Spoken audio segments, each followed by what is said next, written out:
Bueno, mi nombre es Moisés Gutiérrez. Yo nací en la comunidad Oarizata, antes se llamaba Ailu Quillata, y ha sido una región histórica, ¿no? Porque allí se han generado una serie de movimientos desde tiempos, así podríamos decir, de la colonia inclusive, ¿no? Y allí obviamente hubo una relación siempre con el Estado, para bien o para mal, a veces una serie de pactos favorables o desfavorables, hasta en la última coyuntura que se podría hablar, digamos, del movimiento socialismo, ¿no? Entonces, bueno, es una región bastante beligerante, con una cultura bastante especial, y yo obviamente también soy parte de esa comunidad identitaria, y he estudiado la parte elemental, se llamaba el nivel básico allí, hasta el ciclo intermedio por entonces, ¿no? Se fundó el colegio Lizardo Pérez, y posteriormente me vine a la ciudad del Alto, y allí prácticamente mi madre por razones comerciales se radicó, y también yo estudié, me fui a la universidad posteriormente, y allí conocí a Germán Choquehuanca, estaba en la carrera de filosofía. Los dos habíamos trabado una buena amistad, y en ese sentido hicimos, a partir de este relacionamiento, el relanzamiento del MUJA, que más antes ya se había fundado con Quintina Pazza, Rosendo Condor, y hay una serie de nombres, ¿no? Inclusive Raimundo Tambo, se mencionan otros, no recuerdo, pero ha sido una etapa en la que nosotros le dimos cierta vitalidad, y el relanzamiento del MUJA se traduce en la participación de las elecciones a la Federación Universitaria Local. Y a partir de eso empezamos a generar una serie de movimientos internos a nivel de todas las carreras.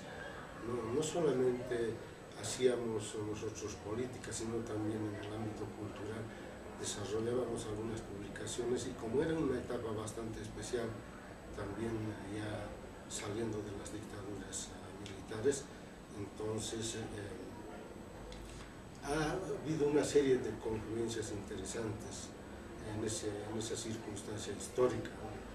En primer lugar, bueno, el MUJA se ha ido expandiendo a nivel interno de la universidad, y ha sido con la adhesión de varios otros compañeros que también, antes que una cuestión, digamos, de elaboración discursiva, ha sido de identificación cultural, ¿no? Entonces formamos un grupo de música, ¿no? Con tarcas, con zampoñas, practicábamos constantemente con una idea de viajar a Alemania. Por entonces había un compañero que se llamaba Manuel Hilari, que tenía un buen relacionamiento a través de la iglesia metodista con extranjeros, entonces llegaban delegaciones de gringos, gringas, ¿no? Entonces, y esa circunstancia nos ha permitido volver a retomar una serie de cuestiones históricas, como el de desarrollar ceremonias en Tiwanaku, ¿no? Entonces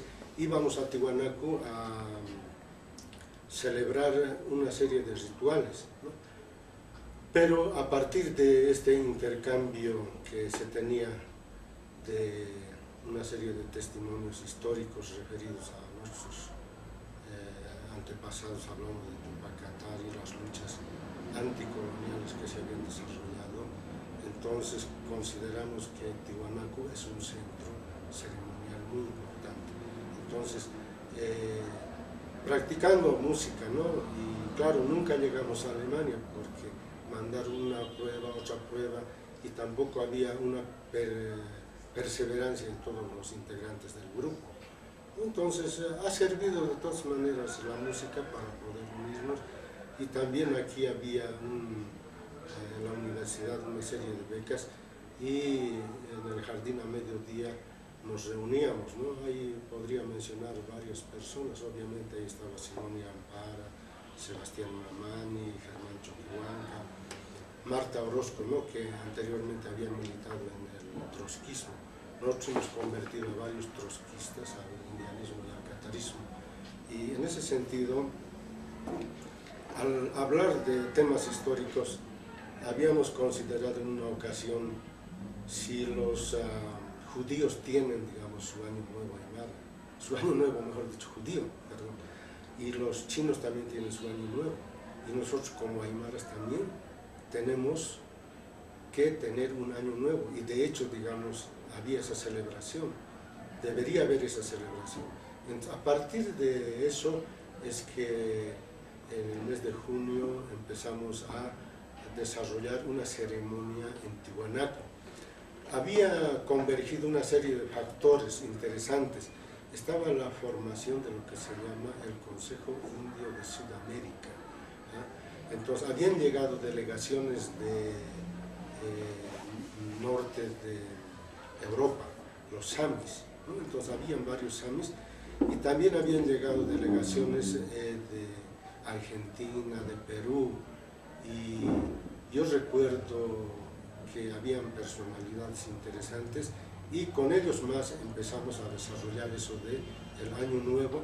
No era específicamente, digamos, un calendario bien elaborado, sino más bien era un derecho, digamos, de reivindicación como cultura, que teníamos derecho a tener un año nuevo, sin entrar a considerar aspectos científicos, técnicos, etcétera, etcétera, ¿no? Pero de hecho ya estaba lanzada la piedra y se tenía que alimentar sobre esa base, ¿no? Y el tema es que posteriormente yo he llegado a enterarme que esas delegaciones del exterior llegaban con apoyos ya de algunas organizaciones no gubernamentales que financiaban, ¿no? Entonces era de la región de Noruega, tenían dinero, digamos, los indígenas de esa región, y posteriormente me enteré que el Consejo Mundial de Iglesias les había también respaldado económicamente, ¿no? Estamos hablando de mucha gente. Yo recuerdo a Próspero Orozco, por ejemplo, de Perú.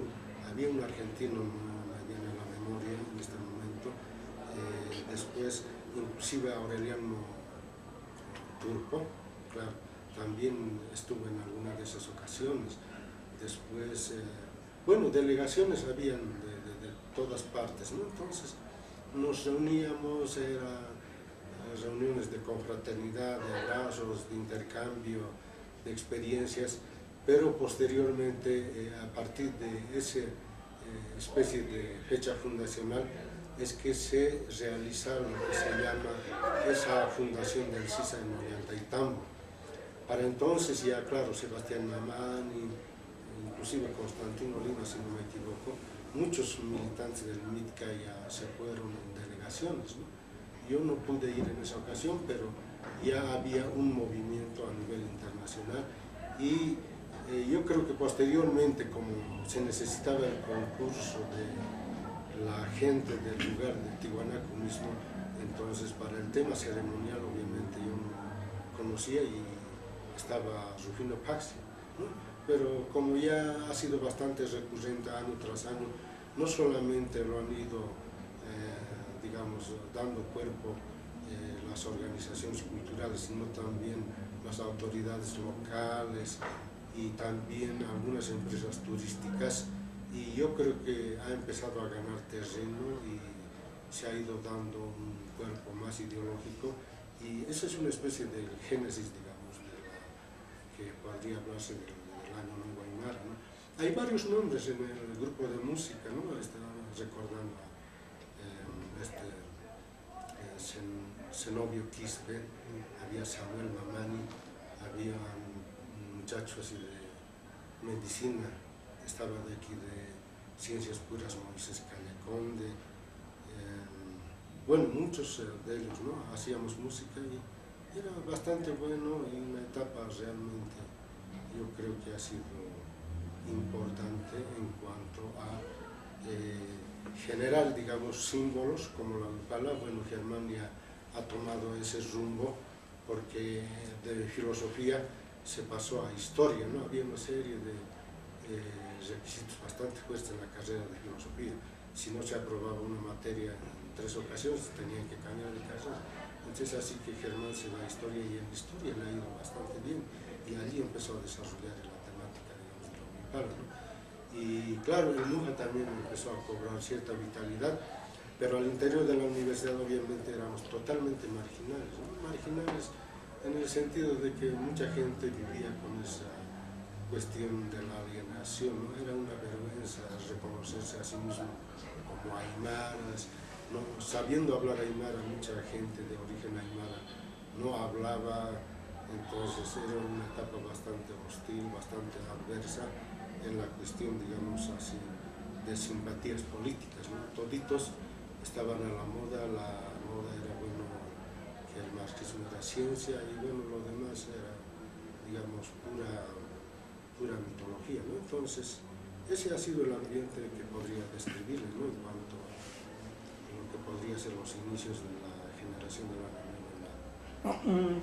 Dos cuestiones. Una, ¿recuerda específicamente cuál sería el año en que fue la primera ceremonia y quiénes participaron, por una parte, y después, por ejemplo, personas como Silvia Rivera aseguran que es Rufino Paxi quien, digamos, promueve la ceremonia? Bueno, no, yo creo que